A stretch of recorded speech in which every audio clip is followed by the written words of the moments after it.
Kakabahan ka talaga pag ang pinakamatangkad na NBA player ay mag-ala Uncle Drew sa harapan mo. Plus 360 layup, napakahirap paniwalaan ang ginagawa nitong alien. Si Victor Wembanyama ang pinangalan ng Western Player of the Week habang si Giannis naman sa East. Kada laro ng San Antonio Spurs, laging may baong galaw itong si Victor Wembanyama. Kalaban naman ng Toronto Raptors, pumakita kaagad ng 360 layup.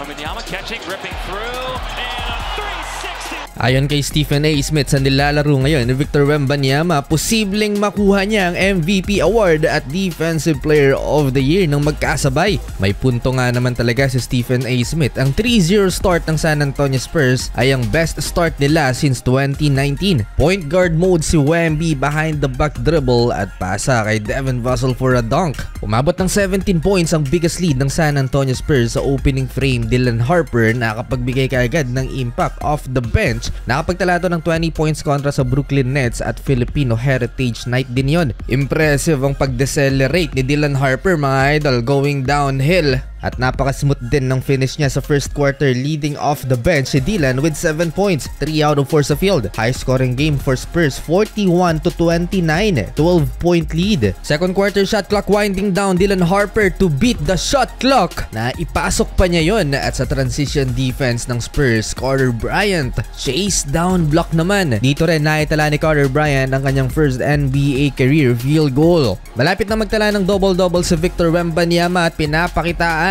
ng mala Kyrie Irving na handles ang Raptors. Parang G-League team na tinatambakan ng San Antonio Spurs ang Toronto Raptors. Habang todo kakareklamo ang kanilang coach, chill lang at nasa upuan si Coach Mitch Johnson naman sa Spurs. Halfway ng second frame, Brandon Ingram excellent footwork kontra kay Stephon Castle ang Rookie of the Year sa ilalim. Dylan Harper assist again kay Devin Vassell na attract niya yung dalawang defender ng Raptors. Double figure scoring sa first half si Stephon Castle without turnover mga idol bilang point guard ng Spurs. Napaka-smooth naman ang Eurostep na to ni Harrison Barnes mga idol. To end the second frame, sayang tong shifty move ni Dylan Harper mga idol, hindi lang umabot ng oras. 69-50 halftime, 19 points Spurs lead. 2 shot attempts lang si Wemby sa first half. Eto, good defense kontra kay Jakob Poeltl. Double-double na si Wemby, 10 points, 11 rebounds. RJ Barrett now the leading scorer for Toronto Raptors with 14 points. Wemby running the offense, assist kay Julian Champagnie. Nagkolaps ang depensa ng Toronto. Take over si RJ Barrett dito sa third quarter na posterize niya si Bismack Biyombo. Mukhang delikado pang makambak sa lagay na to ang San Antonio Spurs. Balik sa court si Dylan Harper, na-attract na naman niya ang depensa ng Toronto Raptors. Assist na naman sa 3-point basket ni Julian Champagnie. Tuwing nasa free throw line si Victor Wembanyama, nagsisigawan ng mga fans ng MVP. Eto, pumakita na naman ng mala Uncle Drew handles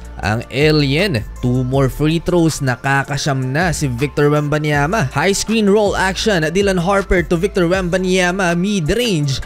And another Wemby basket sa ilalim, offensive rebound, bank shot. Still in control ang San Antonio Spurs, 95-78 end of third quarter. Nakaka-excite tuloy mapanood ang tapatan ng defending champion at San Antonio Spurs, pero matagal-tagal pa to. Ang maganda dito mga idol sa San Antonio Spurs, hindi sila nakaasa kay Victor Wembanyama at kahit nasa upuan ng alien ay marami ang maaasahan sa court. Naging sloppy masyado ang offense dito sa second half ng San Antonio Spurs. Nag-commit sila ng 18 turnovers kumpara sa 12 lamang ng Toronto Raptors. Dahil sa mga TOV na yan, nagkaroon ng 9-0 run ng Toronto Raptors at naibaba nila sa 8 ang lamang ng Spurs, 101-93. Napa-timeout ang San Antonio Spurs, 5-0 run para sa home team. Dunk ni Wemby at first 3-pointer naman ni Stephon Castle. Kinakabahan ng crowd sa ginagawang run ng Toronto Raptors. Buti na lang at bumitaw ng back-to-back triple si Harrison Barnes para ma-extend ulit sa double figures ang lamang ng San Antonio. Dito na sa crunch time, nakapagtala ng supalpal si Victor Wembanyama, 89 straight games na may at least 1 block si Wemby. 4th longest streak sa kasaysayan ng liga. Clutch performance ni Victor Wembanyama, positive 34 plus or minus, pinakamataas mga idol para sa San Antonio Spurs. Sumunod sa kanya si Devin Vassell na plus 19 naman. Take over si Victor, only 1 missed in 8 shot attempts para sa alien. Sa 18 ang inahabol ng Toronto Raptors sa last 3 minutes. Inupo na rin si Victor Wembanyama after 30 minutes of playing time at nagtala siya ng 24 points, 15 boards, 4 assists, 1 steal and 1 block shot. shot with 10 out of 10 free throws. 11 points naman si Dylan Harper, mananatili ang San Antonio Spurs na undefeated with 4-0 win-loss record.